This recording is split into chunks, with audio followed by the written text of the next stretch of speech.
On this episode, we're talking Field Day 2020 COVID style. Hello and welcome to the Field Radio podcast and YouTube channel. My name is John Jacobs, W7DBO, and thank you for clicking and tuning in. Like I said, this is Field Day 2020. This is something we haven't seen before with social distancing and limitations on our operating. A lot of us are going to be going out into the field this year. Doing solo 1 Bravo operations and not typically doing say like a 5 Alpha operation. And so in this quick video, it's a Thursday before Field Day. I brought all my gear into the living room. This is what I called my living room loadout. This is where I stage everything before I take it to the vehicle, make sure I have everything, because if I go from my office to the vehicle, I always tend to leave a bag sitting there that I thought I needed. So this is what I typically do. I take all my gear into another room and set it up, make sure everything's good. And so I just hope you join along as I kind of walk through what I'm going to be doing for Field Day as far as a plan. So I took some notes here and say, like I said, this is sometimes I typically do 1 Bravo, operate alone with family, with 1 or 2 friends, with my father. But this might be the first time for a lot of you. And so a couple tips I have for you: know your limitations. If you're used to working in a large club, you're used to having a limited job, and now you're trying to do everything. And so just understand you can't do everything. And so know your limitations and set some personable, reasonable goals. So just set a goal that maybe you want to get up and get operating or test out an antenna system or battery, see how long you can last on your batteries.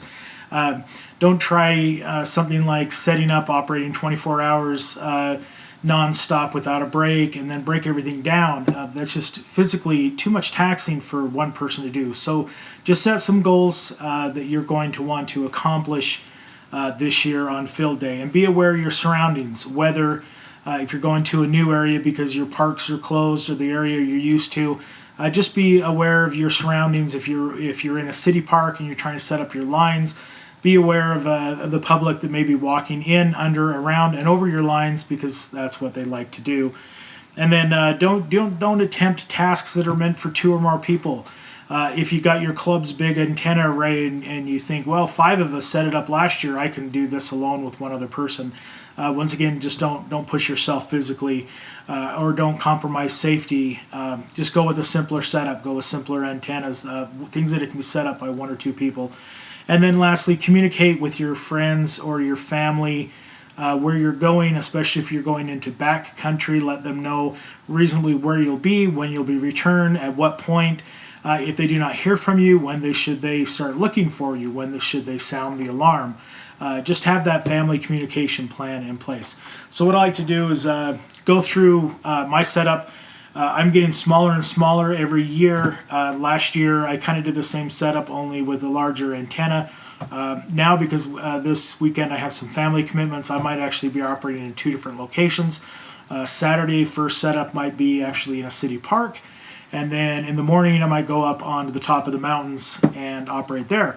So knowing that I might have 2 different operating locations, I don't want to set up my hex beam or even anything large. I want rapid field deployable equipment. And so that's what I'm shooting for this year. So once again, I'm going to go back with the ICOM 7200. That's what's in this rigid case.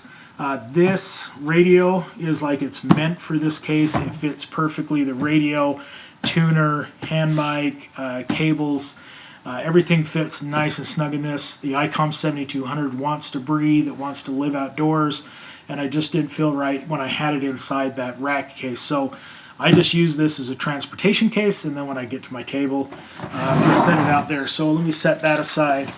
The antenna of choice I'm doing this year, like I said, I want field expedient setup. So I'm going with the Chameleon MPAS2 system. This allows me to be vertical, jaw clamped to like a city park, ground spike in the ground, still vertical, man pack, long wire, inverted V. Just gives me a whole bunch of operating and 1 person setup operating, and that's kind of what I'm going for. So I have the MPAS2. Some things I've added to it is their guide kit. In case I do vertical and we do get some wind, I don't want that ground spike trying to hold up my whole vertical.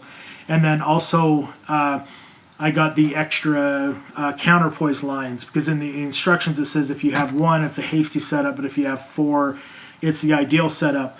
So that was an additional thing. And then I also bought the jaw clamp. So I got a couple of different accessories that go with this. This is the pack it came in. I did get a mallet, so I can drive in those spikes. And then I also got some newer tent stakes that'll work much better for the guy lines and the counterpoise lines. And if I do an inverted V, I'll need to stake off that other end. So this is my antenna setup for the trip.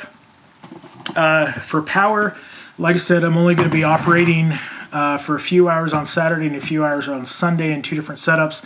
So in here I have my Bio Nano 40 amp hour battery. This is a box that I built several years ago. Going to be plenty of juice for what I'm looking to do for my operating time.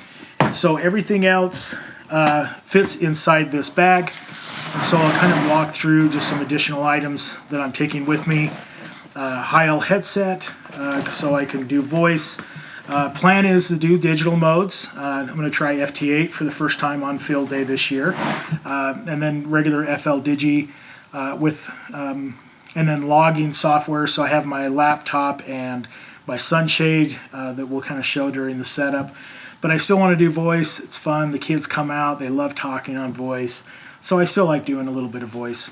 So that's on that side. And then if I do end up getting lucky on Saturday, operating into the night, and I don't get constrained on time, I have a table. This is a Goal Zero table lamp. It's all charged up, ready to go. And then also I have these crush lights. These are just collapsible lights. They're either charged by USB or solar. I'll probably just hang these up in the tree somewhere and just give me a little bit of extra light. So that's the plan for lighting. And then going into my main area. Okay, so deploying of the antenna. So I could, this is a Weaver bag with a 12 ounce Weaver throw weight and ultralight line. You can take this, throw it up in the tree, get it over the top, bring it back down, and then hoist up my inverted V or my long wire for Chameleon. But that's not as much fun as hooking it to the bottom of my drone. And so I have a drone release clip that runs on the drone. So I will take it up vertically, fly it over the tree, and then once I get over the tree, I'll hit the button. It will release this rope, and this weight will pull it down. Also, when I take off, this weight is going to keep the rope away from my props. And so that's going to be fun. So we'll have some video of launching off the drone. So this is what's inside this bag. This is a quick deploy bag. So as the line goes up, it just plays out and you don't get tangled and stuff like that. And so that's the rope that I plan on deploying the antenna with. For shade, I'm passing up even the Easy Up. Too much to pack in the family vehicle. So I'm going with this 8x8 sunshade, ultralight, and then just some rope from Home Depot I've cut up into different sections. And we'll just set this up in the trees. This year I got a smaller camp table, so even this table seemed like it was too much to pack in the family vehicle. So I have this camp table that'll fit nicely with camp chairs, and that'll be kind of set up. And then I'll take these and hang them in the inside of the sunshade for night. A couple other things, always got to have bug spray. Okay, so for power for my laptop, this worked out great in the past couple public service events and field day. It's a Yeti Sherpa 50. The good thing is that this runs on 19 volt and it has a plug that I plug right into my laptop. So no AC-DC conversion, no noisy converters. This works great. I could run a solar panel to keep this charged, but I have two of these and that was enough power last year on field day to keep the laptop running. So let's see if I have anything else here. A wand light from Goal Zero, that'll plug into the laptop, so give my keyboard some light.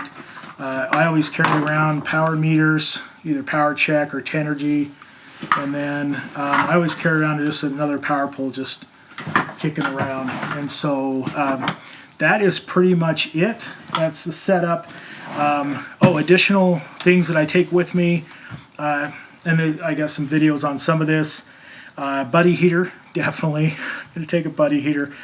Food cooler, my first aid kit, always take one of those. I got a stop the bleed kit with my trauma bag. I got videos on that, I'll link above. My HT bag, so I have my primary bag and my secondary bag. My secondary bag has kind of just all the trinkets, headlamps, knives, toolkit, all the little things you need. So I don't need to go into that too much detail. I got a whole video on what's in my HT go bag. And then, of course, camera bag. I seem to be carrying almost more camera gear than I do radios these days. So that's pretty much the setup. I got my drone bag over here. We'll get some good video, and we'll use that drone bag to deploy. So I hope everybody has a fun and a safe field day. I hope everybody's well out there, and enjoy the weekend. Enjoy your new challenges. Take it easy. Stay hydrated. Stay in the shade or stay warm, depending on where you're at. And I look forward to hearing all of you on the air. 73s.